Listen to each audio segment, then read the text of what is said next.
আলহামদুলিল্লাহ। সর্বপ্রথম মহান আল্লাহ পাক রব্বুল আলামিনের দরবারে কৃতজ্ঞতা জ্ঞাপন করি, যা মহান রব্বুল আলামিন আমি নাচিজ বান্দাকে আল্লাহ তাআলার ঘর মসজিদে আসার, কোরআন এবং হাদিস থেকে কিছু কথা বলার তৌফিক দিয়েছেন এবং আপনাদের সকলকে দুনিয়ার শত ব্যস্ততার মাঝেও সর্বশ্রেষ্ঠ জায়গা আল্লাহ তাআলার ঘরে আসার এবং আল্লাহ তাআলার হুকুম পালন করার তৌফিক দিয়েছেন। এজন্য আমরা সকলেই অন্তরের অন্তঃস্থল থেকে শুকরিয়া আদায় করি, আলহামদুলিল্লাহ। আল্লাহ তাআলা আমাদেরকে সৃষ্টি করেছেন, সৃষ্টি করার মহৎ একটি উদ্দেশ্য ছিল। আল্লাহ তাআলা মানব সৃষ্টির উদ্দেশ্য এবং রহস্য সম্পর্কে আল্লাহ তাআলা কোরআনে পাকে সূরা জারিয়াতের মধ্যে ইরশাদ করতেছেন, ওয়ামা খালাকতুল জিন্না ওয়াল ইনস ওয়ামা খালাকতুল জিন্না ওয়াল ইনসা ইল্লা লিয়াবুদুন। দুনিয়াতে আমরা অনেক কাজ করি, অনেক কিছুই করি, প্রত্যেকটা কাজের পিছনেই কোনো না কোনো রহস্য থাকে, কোনো না কোনো উদ্দেশ্য থাকে।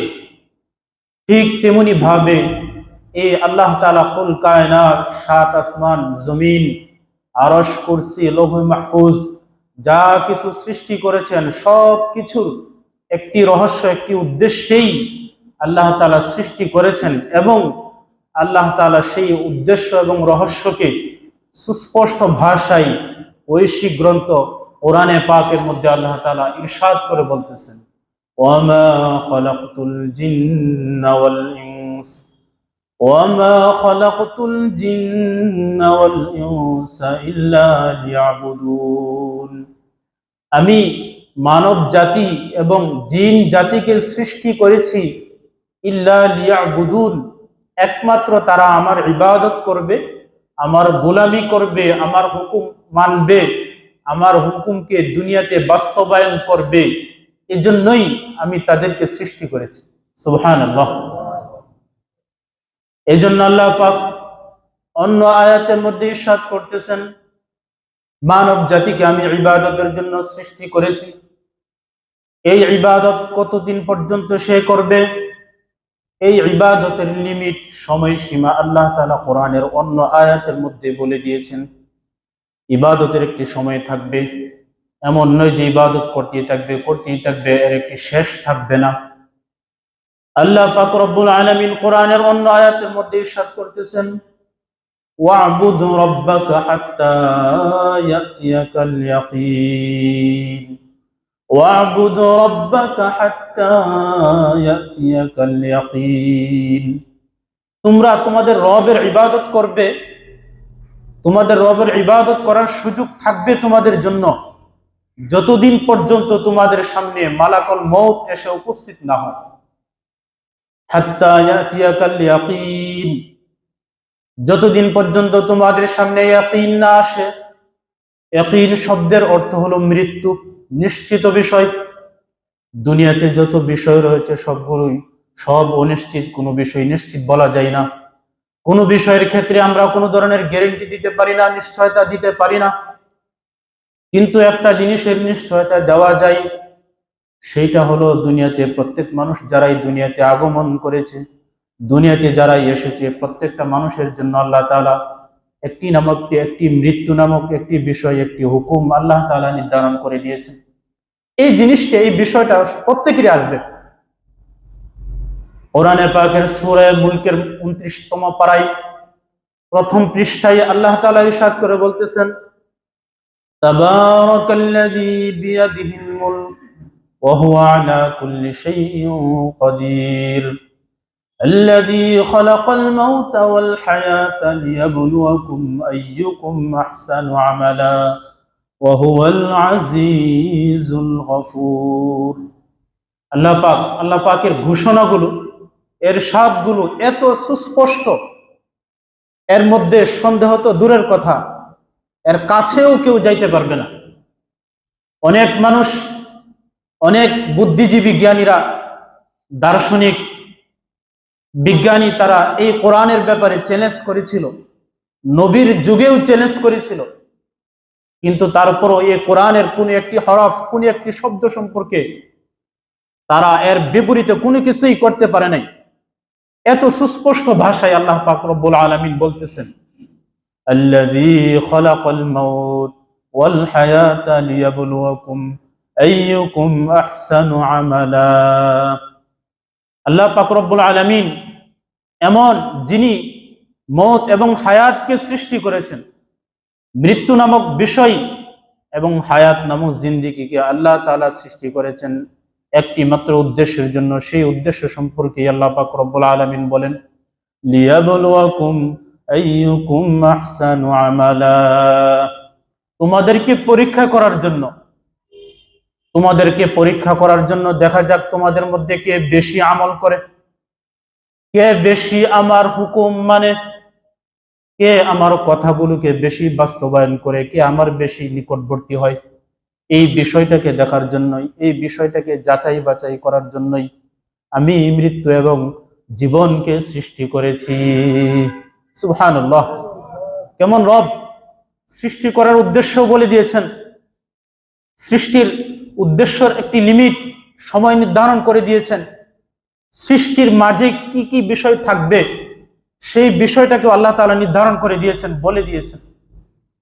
এরপরেও বান্দা যখন ইবাদত করতে থাকবে, বান্দা যখন আল্লাহর হুকুম আহকাম করতে থাকবে, আল্লাহ তাআলা এই বান্দাকে যাচাই বাছাই করার জন্য, বান্দার ইবাদতকে, বান্দার কি আল্লাহ তাআলার জন্য ইবাদত করতেছে কিনা, বান্দাকে সঠিকভাবে আল্লাহ তাআলার হুকুম পালন করতেছে কিনা, এই বিষয়টাকে যাচাই বাছাই করার জন্য আল্লাহ তাআলার সাথে সাথে, বান্দার সাথে সাথে আল্লাহ তাআলা বিপরীত পক্ষে এক শয়তানকে আল্লাহ তাআলা সৃষ্টি করে দিয়েছেন। এই শয়তানকে মানুষের পিছনে, জিনদের পিছনে আল্লাহ তাআলা এই শয়তানকে লাগিয়ে রেখেছেন শয়তানকে।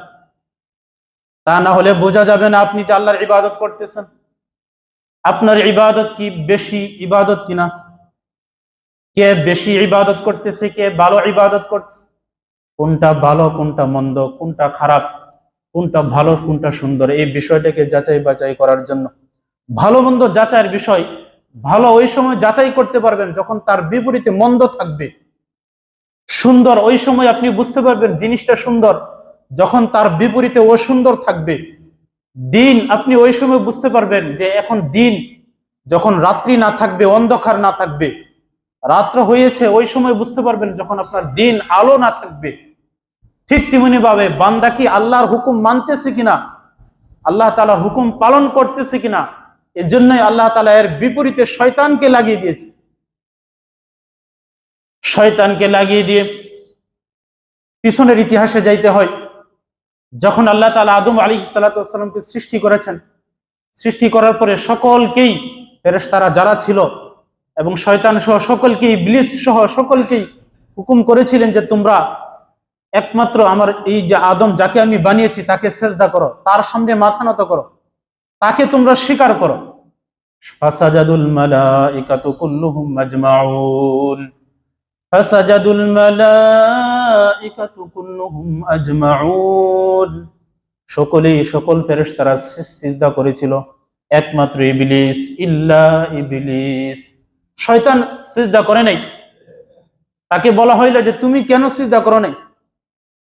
শয়তান জবাব দিল, সে যুক্তি দাঁড় করাইল, আল্লাহ তাআলার হুকুমের বিপরীতে সে যুক্তি দাঁড় করাইল। একটা জিনিস মনে রাখবেন যে আল্লাহ তাআলার হুকুমের বিপরীতে কোনো যুক্তি চলবে না। আমাকে কেন আল্লাহ তাআলা সৃষ্টি করলেন, আমাকে কেন আল্লাহ তাআলা এই হুকুম দিলেন, কেন আল্লাহ তাআলা ইসলামের মধ্যে নামাজ রেখেছেন, কেন আল্লাহ তাআলা ইসলামের মধ্যে রোজা রেখেছেন, হজ কেন রেখেছেন, যাকাত কেন রেখেছেন, কুরবানি কেন রেখেছেন, এই বিষয়গুলো অনেকে প্রশ্ন করে। আল্লাহ তাআলার এগুলো হুকুম দিয়ে লাভটা কি হবে? শয়তান সেই যুক্তি পেশ করেছিল, এটা শয়তানের যুক্তি।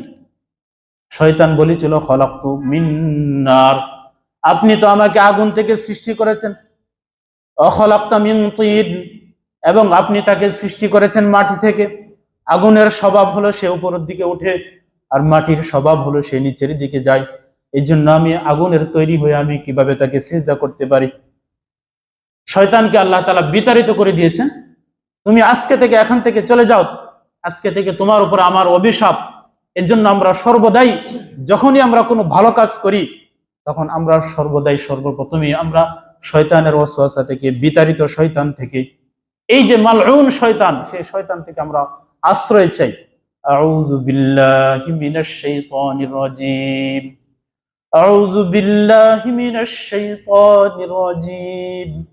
আমি আল্লাহ তাআলার কাছে আশ্রয় চাইতেছি, আল্লাহ তাআলার কাছে আমি পানাহ চাইতেছি বিতাড়িত শয়তান থেকে, যেই শয়তানকে তাড়িয়ে দেওয়া হয়েছে।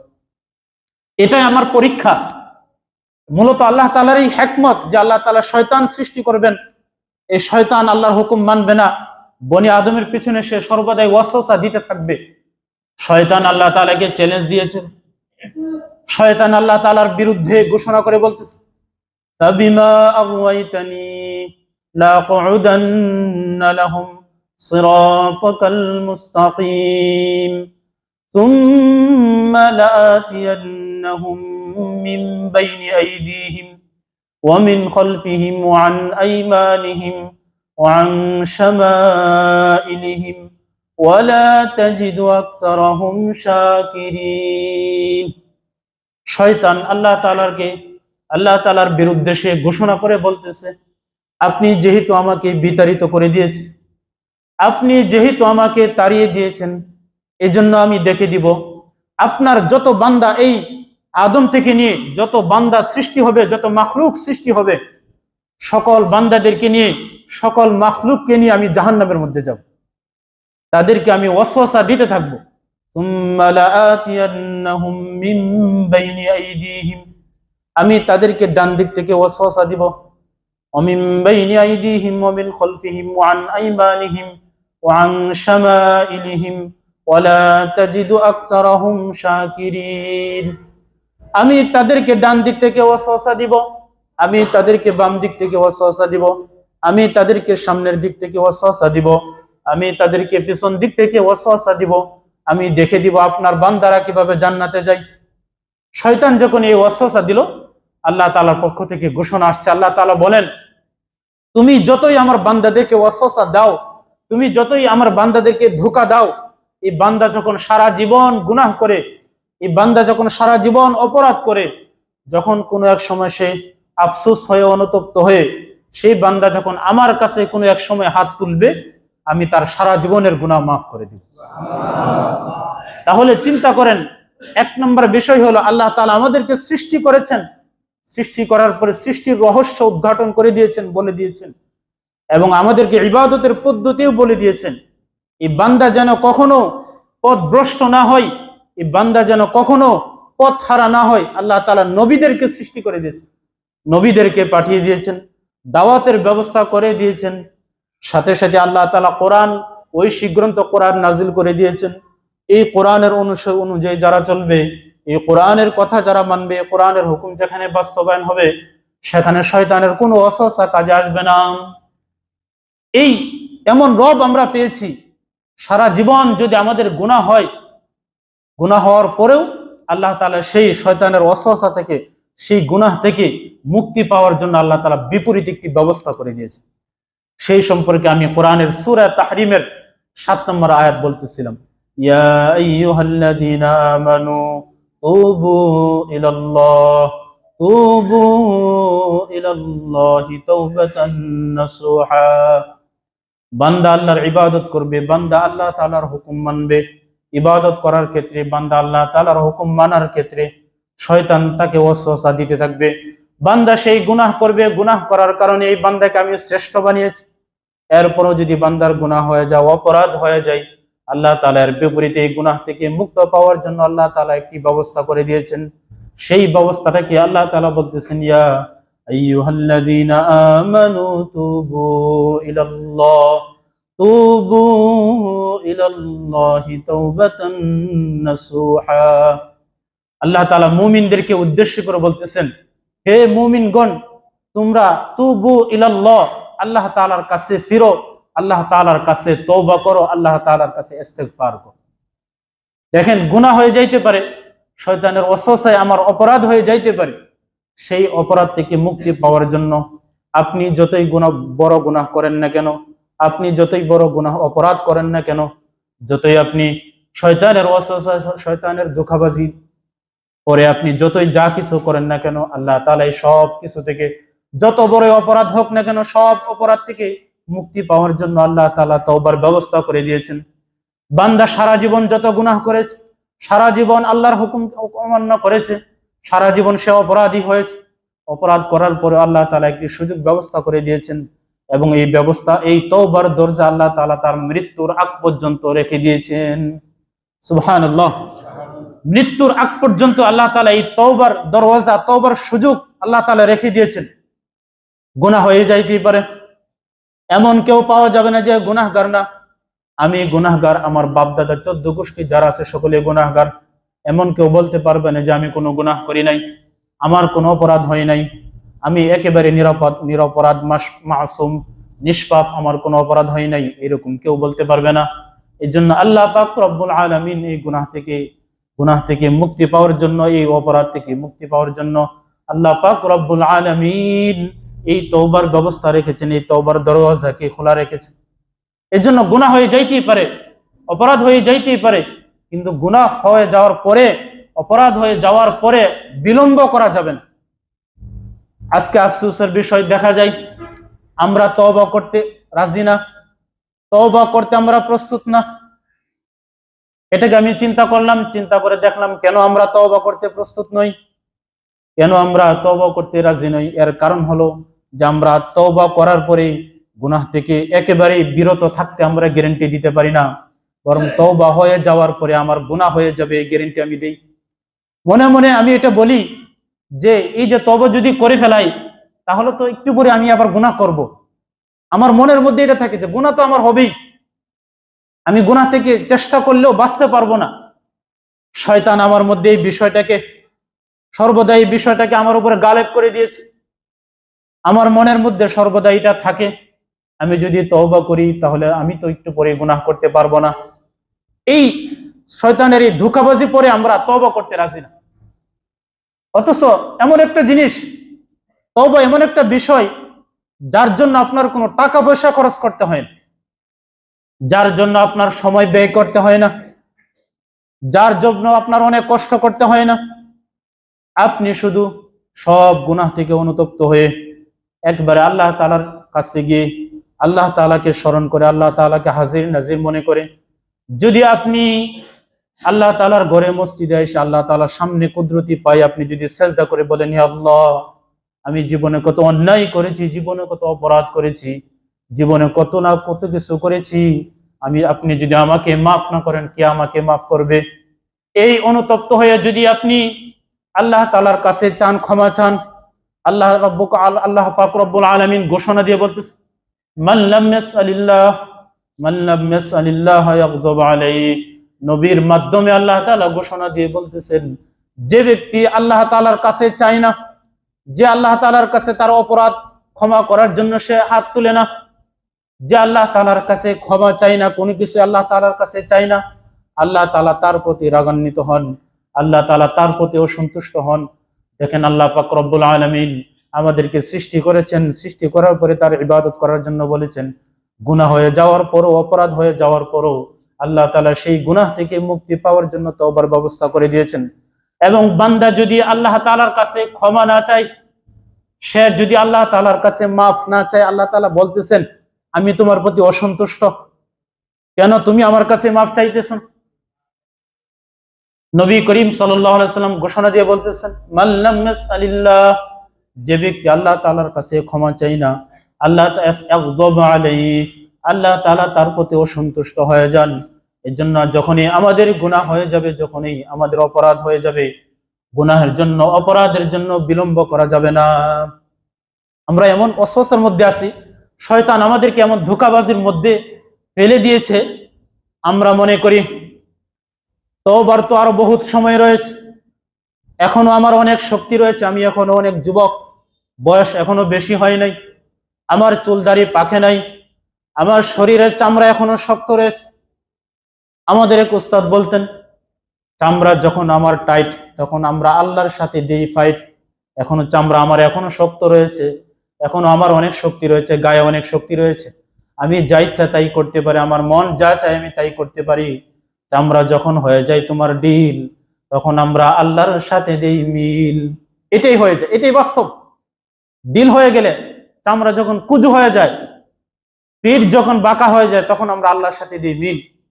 মনে করি তখন আমার সময় হয়েছে, এখন আমার মসজিদে আসার সময় হয়েছে, এখন আমার অনেক শক্তি রয়েছে, চুল দাঁড়িয়ে পাকে নাই, চক্ষু শক্তি এখনো ঠিক আছে, আমার দাঁত এখনো পড়ে নাই, আমার শক্তি এখনো রয়েছে, সুতরাং এখনো আমার সময় হয় না মসজিদে আসার, এখনো আমার সময় হয় নাই আল্লাহর সামনে সিজদা দেওয়ার, আরো অনেক সময় রয়েছে।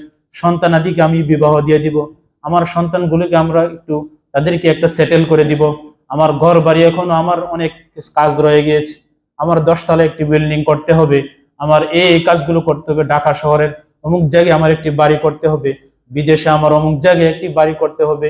এই সব কিছু শয়তান আমাদেরকে এইভাবে ধোঁকার মধ্যে ফেলে দিয়ে সর্বশেষ শয়তানের ওয়াসওয়াসাটা এমন হয়, আমি মনে করি এখনো সময় হয় না, সব কিছু একদিন গুছিয়ে একদিন এমন হয়ে যাব, জায়নামাজ নিয়ে মসজিদের মধ্যে মাগরিবের সময় মসজিদের মধ্যে জায়নামাজ নিয়ে আসবো, আসার পরে জায়নামাজের মধ্যে একবারে যে সিজদা দিব, এই সিজদা থেকে যতক্ষণ পর্যন্ত গুনাহ মাফ না হবে, যতক্ষণ পর্যন্ত আল্লাহ তাআলা আমাকে মাফ না করবেন, ততক্ষণ পর্যন্ত সিজদা থেকে উঠবো না। এরকম মনে করতেছে। আরে আপনি বলতেছেন না, আপনি মুখ ফুটিয়ে কিছু বলতেছেন না, কিন্তু আপনার আমার কার্যকলাপ কাজ কিন্তু এটাকেই বলতেছে। মনে করতেছি একদিন ভালো হয়ে যাব, 3 চিল্লাই 4 মাসের জন্য, সারা বছরের জন্য জীবন চিল্লা বের হয়ে যায়। অথচ আল্লাহ পাক রব্বুল আলামিন, নবী করিম সাল্লাল্লাহু আলাইহি ওয়াসাল্লাম হাদিসের মধ্যে বলতেছেন যে আল্লাহ তাআলা 2 সময়ের পর আপনার তওবা কবুল করবেন না। 1 নম্বর হলো বাদা তুলুইশ শামসি মিন মাগরিবিহা, যেটা পরে ঘটবে কিয়ামতের পূর্ব মুহূর্তে। 2 নম্বর হলো বাদাল গরগরা, অর্থাৎ আপনার যখন মালাকুল মউতের সাথে সাক্ষাৎ হয়ে যাবে, আজরাইল আলাইহিস সালাতু ওয়াস সালামের সাথে সাক্ষাৎ হয়ে যাবে, এরপর আর তওবা করার সুযোগ থাকবে না। আমরা মনে করতেছি যে সময় তো বহুত দেরি, অনেক সময় আছে, এরপরে তওবা করব, সুযোগ সময় আসুক, দেখা যাক, সময় আসুক, এখনো সময় হয়নি। অথচ আল্লাহ পাক রব্বুল আলামিন, নবী করিম সাল্লাল্লাহু আলাইহি ওয়াসাল্লাম এই ঘোষণা দিয়ে দিচ্ছেন, বারবার বলতেছেন কোরআন এবং হাদিসের মধ্যে, যে এরপরে যখন ঘরগড়া চলে আসবে, মালাকুল মউত যখন আপনার সামনে এসে উপস্থিত হবে, এরপরে তওবা করলে তওবা আপনার কবুল হবে না। দ্বিতীয়টা হলো কিয়ামতের পূর্ব মুহূর্তে হঠাৎ করে একদিন সূর্য উঠবে না। স্বাভাবিকভাবে আমরা সূর্য পূর্ব দিক থেকে উঠে, কিয়ামতের পূর্ব মুহূর্তে এমন একদিন হয়ে যাবে সূর্য আর উঠবে না, অনেক লম্বা সময় চলে যাবে, মানুষ পেরেশানির মধ্যে পড়ে যাবে, সূর্য উঠতেছে না, কারণটা কি? অথচ হাদিসের মধ্যে আল্লাহ নবী সাল্লাল্লাহু আলাইহি ওয়াসাল্লাম ঘোষণা দিয়ে দিয়েছে, কিয়ামতের পূর্ব মুহূর্তে এমন একদিন হবে সূর্য পূর্ব দিক থেকে উঠবে না, মানুষ পেরেশানি হয়ে যাবে, গরু বাছুর প্রাণীগুলো এগুলো ছুটাছুটি দৌড়াদৌড়ি করতে থাকবে, মানুষও দৌড়াদৌড়ি করতে থাকবে, হাই হুতাশ করতে থাকবে। কারণটা কি হয়ে গেল? সূর্যের আজকে কি হয়ে গেল? সূর্য তো এখনো উঠতেছে না। এরকম সময় মানুষ পেরেশানির মধ্যে থাকতে থাকবে, হঠাৎ করে একদিন সূর্য দেখা যাবে পশ্চিম দিক থেকে উদয় হইতেছে। এরপরে নবী করিম সাল্লাল্লাহু আলাইহি ওয়াসাল্লাম বলেন, এরপরে যদি কেউ তওবা করে, এই তওবার কবুল হবে। এই জন্য মালাকুল মউত আসার আগেই, আর মালাকুল মউত কবে আসবে আমার সামনে এটা তো আমি কেউ বলতে পারি না, আপনি আমি, এর আগেই আমাকে তওবা করতে হবে। তওবা এমন একটা জিনিস, যত বড় অপরাধ করেন না কেন, সব অপরাধের শেষে নবী করিম সাল্লাল্লাহু আলাইহি ওয়াসাল্লাম হাদিসের মধ্যে বলেন, বান্দা যখন তওবা করার উদ্দেশ্যে আল্লাহ তাআলার কাছে হাত তুলে সে অনুতপ্ত হয়ে, সে যখন তার চক্ষু দিয়ে 2 ফোঁটা পানি যখন সে ফেলে, এই চোখের ফোঁটার পানিগুলো গাল বেয়ে থুতনির নিচ দিয়ে পড়ার আগেই আল্লাহ তাআলা তাকে ক্ষমার ঘোষণা দিয়ে দিয়েছেন। সুবহানাল্লাহ। আপনি চোখ দিয়ে 2 ফোঁটা পানি ফেলে দেন, 2 চোখের ফোঁটা পানি আপনার গণ্ডদেশ দিয়ে বেয়ে শেষ হওয়ার আগেই আল্লাহ পাক রব্বুল আলামিন ক্ষমার ঘোষণা দিয়ে দিয়েছেন যে যাও বান্দা, তোমাকে আমি ক্ষমা করে দিলাম। এত সহজ। তওবার জন্য উলামায়ে কেরাম কয়েকটি শর্ত বলে দিয়েছেন, যে কাজটা করতেছেন আপনি এই কাজকে একেবারে বন্ধ করে দিবেন। 1 নম্বর, আল্লাহ পাক রব্বুল আলামিনের কাছে ঘোষণা দিবেন, হে আল্লাহ, আমি ঘোষণা দিচ্ছি আমি অপরাধী, আমি ঘোষণা দিচ্ছি আমি অপরাধী, আমি আপনার সামনে উপস্থিত হওয়ার মতো আমার কোনো এরকম কোনো আমল নেই, এরকম কোনো ইবাদত বন্দিগি নাই। এই ঘোষণা আপনি আল্লাহ তাআলার কাছে দিতে থাকবেন। 2 নম্বর, আপনি আল্লাহ তাআলার কাছে লজ্জিত হবেন যে আল্লাহ, আমি অপরাধের জন্য আপনার কাছে লজ্জিত। 3 নম্বর, আপনি যেই কাজটা করেছেন সেই কাজটাকে একেবারে বন্ধ করে দিবেন এবং এই কাজের প্রতি আপনার একটি ঘৃণা সৃষ্টি করবেন, যেটা অপরাধ, এটা গুনাহ, এটা আল্লাহ তাআলার হুকুম, এই কাজ না করার প্রতি আল্লাহ তাআলার হুকুম রয়েছে, সুতরাং এই কাজ করব না। এই কাজকে মনের মধ্যে ঘৃণা সৃষ্টি করতে হবে। আমরা তওবা করার পরেও এই কাজ করি কেন? এই কাজের প্রতি আমার ঘৃণা সৃষ্টি হয় না। এই কাজকে আমি, আমার নফস এই কাজকে মজা অনুভব করে, গুনাহটাকে নফস মজা অনুভব করে, গুনাহটা করে সে তার অন্তরে স্বাদ পায়, মজা পায়। এই তওবা কবুল হবে না আপনার। এই তওবার পরে গুনাহ থেকে আপনি বেঁচে থাকতে পারবেন না। এই জন্য আল্লাহ পাক রব্বুল আলামিনের কাছে সর্বশেষ আপনি ওয়াদা দিবেন, হে আল্লাহ, আজকে থেকে আমি ওয়াদা দিচ্ছি, আজকে থেকে আমি আপনার কাছে ওয়াদা দিচ্ছি যে আজকে থেকে আমি আর কোনো ধরনের গুনাহ করব না। এই 5টা শর্ত যদি মেনে আপনি আল্লাহ তাআলার কাছে তওবা করতে পারেন, আল্লাহ তাআলার কাছে মাফ চাইতে পারেন, তাহলে আপনি যত বড়ই অপরাধী হন না কেন, যত বড়ই অপরাধ আপনি করেন না কেন, সেই অপরাধ করার পরে যদি আল্লাহ তাআলার কাছে মাফ চেয়ে ফেলেন, আল্লাহ পাক নবী করিম সাল্লাল্লাহু আলাইহি ওয়াসাল্লাম হাদিসের মধ্যে বলেন 4 কাজে দেরি করতেন।